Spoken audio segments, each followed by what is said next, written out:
In New York City, John Wick, Keanu Reeves, prepares to exact vengeance against the High Table while hiding underground with the Bowery King, Lawrence Fishburne. He travels to Morocco and kills the elder, George Georgiou, the one who sits above the table. Elder says that killing him would not change John's fate, and that John would ever experience peace in death. In response, High Table member Marquis Vincent Bissett de Gramont, Bill Skarsgård, summons New York Continental Hotel manager Winston, Anne McShane, and his concierge Sharon, Lance Reddick, where he explains that the High Table has given him unlimited resources to kill John and chastise Winston for previously failing to do so. As punishment, the Marquis strips Winston of his managerial duties, declares him excommunicado, destroys the New York Continental after giving 1 hour to evacuate all guests, and executes Sharon. Winston knows that Sharon has been killed unfairly in his place, so he can endure that pain for as long as he lives. The Marquis then enlists Kane, Donnie Yen, a blind, retired High Table assassin, to kill his old friend John, threatening to murder Kane's daughter if he refuses to do so. John takes refuge at the Osaka Continental, run by his friend Shimazo Koji, Hiroyuki Sanada. Koji's daughter Akira advises Koji not to shelter John as she knows that the High Table will inevitably come. But Koji will not abandon his friend in his hour of need. Koji informs John that killing the elder was a mistake as they have destroyed the New York Continental and Osaka might be next. Koji wants John to think about where this ends as the table will never stop. The Marquis' second-in-command Shidi, Marco Zaror, backed by High Table assassins and Kane, arrives to investigate the hotel. Koji's daughter Akira, Rina Sawayama, the hotel's concierge, evacuates the hotel just before the High Table deconsecrates it, igniting a melee. Akira says that John has no right to be at the Osaka, and that many people, including her, could die because he broke the rules. John fights through waves of armored assassins, leading to a showdown against Kane. A bounty hunter named Mr. Nobody, Shamir Anderson, interrupts their fight and allows John to escape after determining the current bounty declared by the High Table at $20 million for killing John to be insufficient. Mr. Nobody intends to kill John when the bounty is large enough. Until then, he decides to protect John. Akira is shot by the table's mercenaries, but she is only wounded. A wounded Koji repeatedly attacks Kane on John's behalf, as Kane wanted to know John's location in the hotel until Kane reluctantly kills Koji, but spares Akira. Akira finds John and vows revenge against Kane. She wants John to kill Kane as retribution for Koji. The Harbinger is the High Table's emissary and tells the Marquis that the bloodshed at the Osaka Continental was unnecessary. But the Marquis is adamant about destroying the idea of John. Marquis summons Mr. Nobody, who demands $50 million to kill John. Marquis stabs Mr. Nobody's hand and forces him to agree to fine John for $23 million. John returns to New York and meets with a vengeful Winston at Sharon's gravesite. John wants to kill the Marquis, but Winston says that the High Table will simply replace him. Winston suggests that John invoke an old High Table tradition to challenge the Marquis to a duel. Winning would free John of all obligations to the High Table, but he can only request a duel on behalf of a crime family. John was once part of a crime family who sat at the High Table, but he was kicked out. Winston tells John to get readmitted to his family. They would challenge the High Table and offer John as a proxy.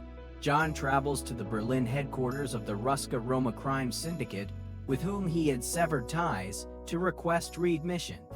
His adoptive sister Katia, Natalia Tina, stipulates that for readmission, John must kill Killa Harkin, Scott Adkins, a High Table member who murdered her father. Mr. Nobody tells Marquis that John is in Berlin, but now Marquis wants him to kill John for the $23 million. Mr. Nobody knows that Marquis is stringing him along. Katia delivers John to Killa. Kane and Mr. Nobody were already there as they were tracking John on the orders of the Marquis. Kane and Mr. Nobody both want to kill John, so Kill engages them at a poker game, with the winner deciding what happens next. Killa cheats at the game to produce a 5-of-a-kind hand and makes it clear that he would kill Kane and Mr. Nobody as well. With the aid of Kane and Mr. Nobody, John manages to kill him and regain his status. Kane stops Mr. Nobody from killing John as he wants to kill John. Winston relays John's challenge to the Marquis, acting as John's second, and requests that, should John win, his excommunicado to be revoked, fully funded by the High Table, should John lose. However, Winston would also die as the challengers seconded by the High Table, should John lose. However, Winston would also die as the challengers cares and Jaras to Jaras to Jaras of Royster. The Marquis nominates a reluctant Kane to take his place, while the Harbinger warns that both John and Winston will be executed should either fail to appear on time. Marquis tells Kane that if he kills John, he and his daughter will be free of all obligations to the High Table. Marquis is convinced that John Wick is a man without a purpose. He has nothing to live for, to kill for, or to die for.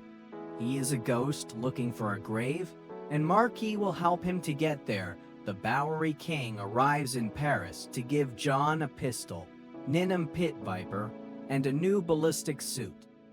The Marquis intends to prevent John from arriving at the duel in time by placing a $26 million bounty on him. Sunrise is at 6:03 a.m.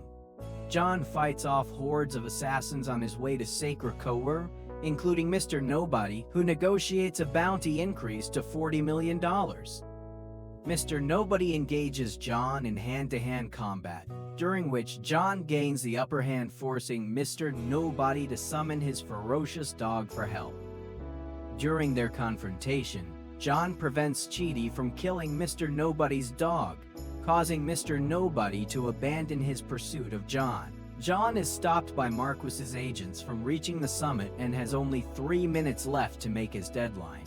This is when Kane arrives and says that he wants him at the duel at the appointed time.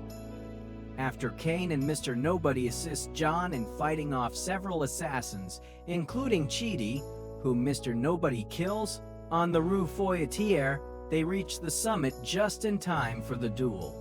Just before entering the duel, Kane stabs John in his right wrist, preventing him using his right hand during the duel. John and Kane wound each other through 2 rounds of dueling. First round of shot at 30 paces, second round of shot at 20 paces, and the third round of shot at 20 paces, and the third round, which is at 10 paces from the center, comes to a halt when Kane severely wounds John. Marquis frees Kane and his daughter from all obligations to the High Table. Demanding the right to administer the coup de grace, the Marquis eagerly swaps places with Kane. Winston chides the Marquis for his arrogance, revealing that John has not yet fired his third bullet. John then promptly executes the Marquis with a headshot, ending the duel.